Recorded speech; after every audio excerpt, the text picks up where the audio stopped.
So the new God of War was one of the most exciting and biggest reveals at the Sony E3 conference this year, and it's one of the games that I'm really excited for. In fact, I am so hyped about this game. So here are 8 reasons why I'm super hyped for the new God of War. Number 1, Kratos is back, sporting a wicked beard. So it's great to see Kratos back as the main character. Now, we did know that there was going to be a God of War game in the works. This was leaked quite a while ago, but we didn't know that it was going to be Kratos. And we were thinking that it might be a new character, but it's really awesome to see Kratos back here. Now, this is a much older, perhaps wiser Kratos that's trying to live a quieter life and perhaps seeking redemption. Now, he is an immortal demigod, so we don't know how far along this is after the events of God of War 3, but either way, I'm so excited to continue his story and play as Kratos again, who is one of the most iconic and badass characters that Sony have produced. So it's really awesome to see him back here.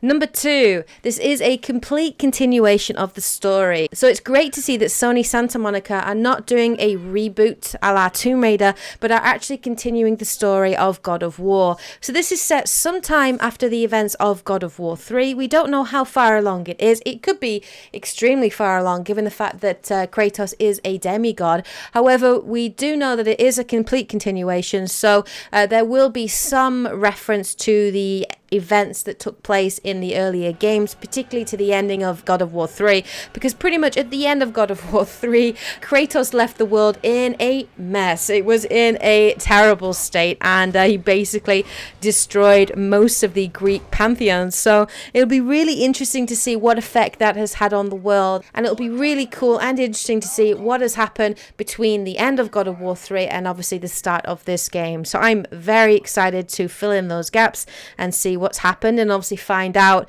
what is going to happen to Kratos and continue his story. So I am super excited about that.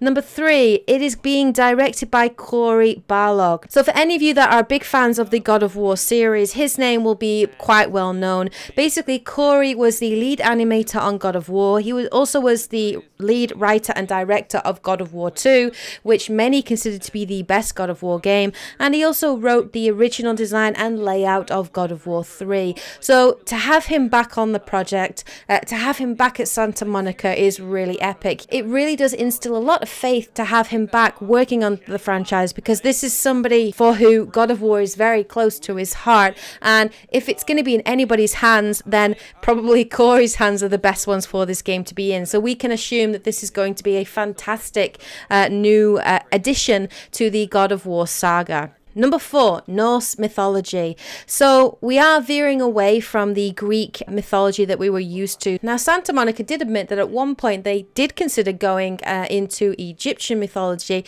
but because Egyptian mythology is so complex in terms of the pharaohs and all the different gods, they decided that it wasn't barren enough for the story that they wanted to tell. They want to focus more on Kratos and his son, and so Norse mythology was a much better setting for them. But it's really cool to consider the fact that we are going to explore more about the Norse gods, and I'm hoping we'll get to see some in this game. So we might see the likes of Odin, Thor, or Loki, and then obviously all the monsters that are famous in Norse mythology as well, and I can't wait to delve more into it. Now, there are a lot of theories going around out there about what relationship Kratos could have with the Norse gods. Some people are actually theorizing that Kratos could actually become Odin, especially with him having that awesome beard, which is very familiar if you look at images of Odin, but they are considering that Kratos might become Odin and that his son will actually become Thor. Now, one of the things they've pointed out in the gameplay demo is that there are a lot of little hints to thunder and lightning abilities, and if you actually look at the gameplay footage, his son actually shoots lightning bolt arrows, so they are sort of looking at that really as potential evidence that his son could be Thor. The second theory is that his son is actually not Thor, but is actually called Ulra. Now, this basically is the son of Sif and the stepson of Thor. Now, there are some references to the boy's mother in the demo, and it's very clear that she has died, but that she was a hunter, a huntress. And Sif, when you actually explore Norse mythology, was a very famous hunter and huntress, and was also the wife of Thor, but actually she ended up having a son with an unnamed man. So that could be Kratos. So perhaps Kratos actually slept with Sif, and Thor is understandably pissed at Kratos, and therefore maybe for the rest of the game he's actually seeking vengeance on Kratos, and he might want to try to kill his son as well. That is just one theory going around out there, but it's really cool to see lots of people theorizing about what is going to happen and what connection this game is going to have to Norse mythology. Number 5, Kratos has a son. So we're going to see a very new side of Kratos, and that is as a father. One of the impressions we got from the gameplay already is that this is a more sensitive, emotional Kratos, and that we're going to get a lot more character development for him throughout the game than obviously we have done in previous installments. So it is very clear when we look at the gameplay that Kratos is struggling in controlling his rage, and he is trying to teach his son how to be a god.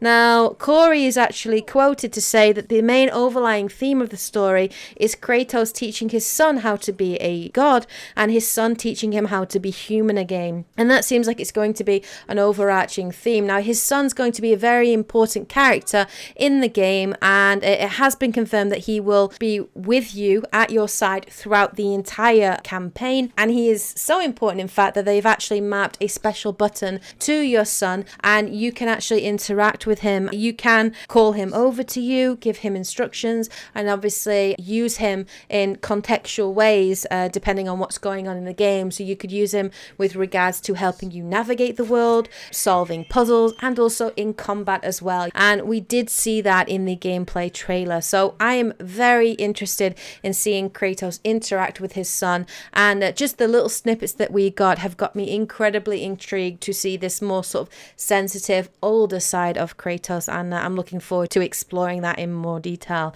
Number 6, epic combat and action pieces.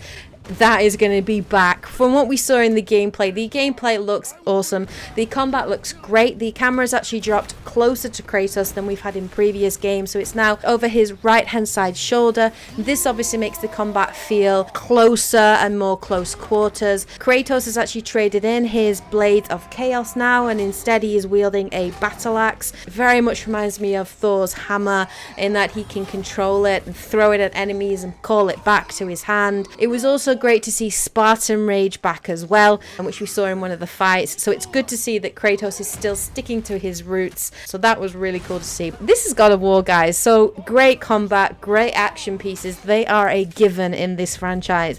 Number 7, new RPG elements. So we did actually see little hints there that there would be RPG elements in terms of experience and progression.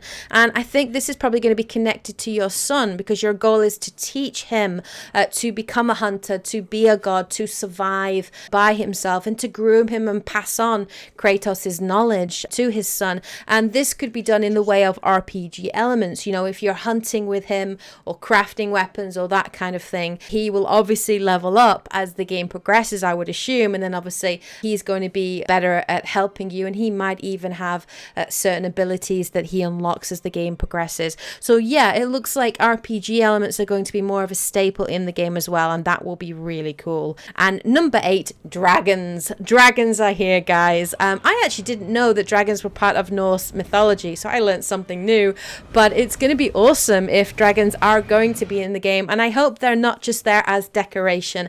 I hope we'll actually be able to fight dragons. Who knows, maybe we'll get to ride a dragon. That would be really epic, wouldn't it? But yeah, I love dragons, and I'm excited to see them. I'm hoping we get to fight them a la sort of Dragon Age Inquisition, or possibly possibly Skyrim. That would be really awesome. But yes, the world looks beautiful. It looks incredible. Graphically, it looks awesome. And it's just great to see. And I am so excited to play this game. So there you go, guys. Those are 8 reasons that I am super hyped for the new God of War game. What do you guys think of this? Are you as excited about it as I am? Let me know in the comment section below. Let me know what your theories are on the Norse mythology and the story and what you think might happen in the game.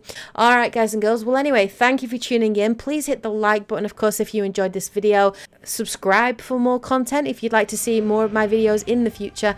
Alright, guys and girls, well take care, and as always, guys, happy gaming. Yeah.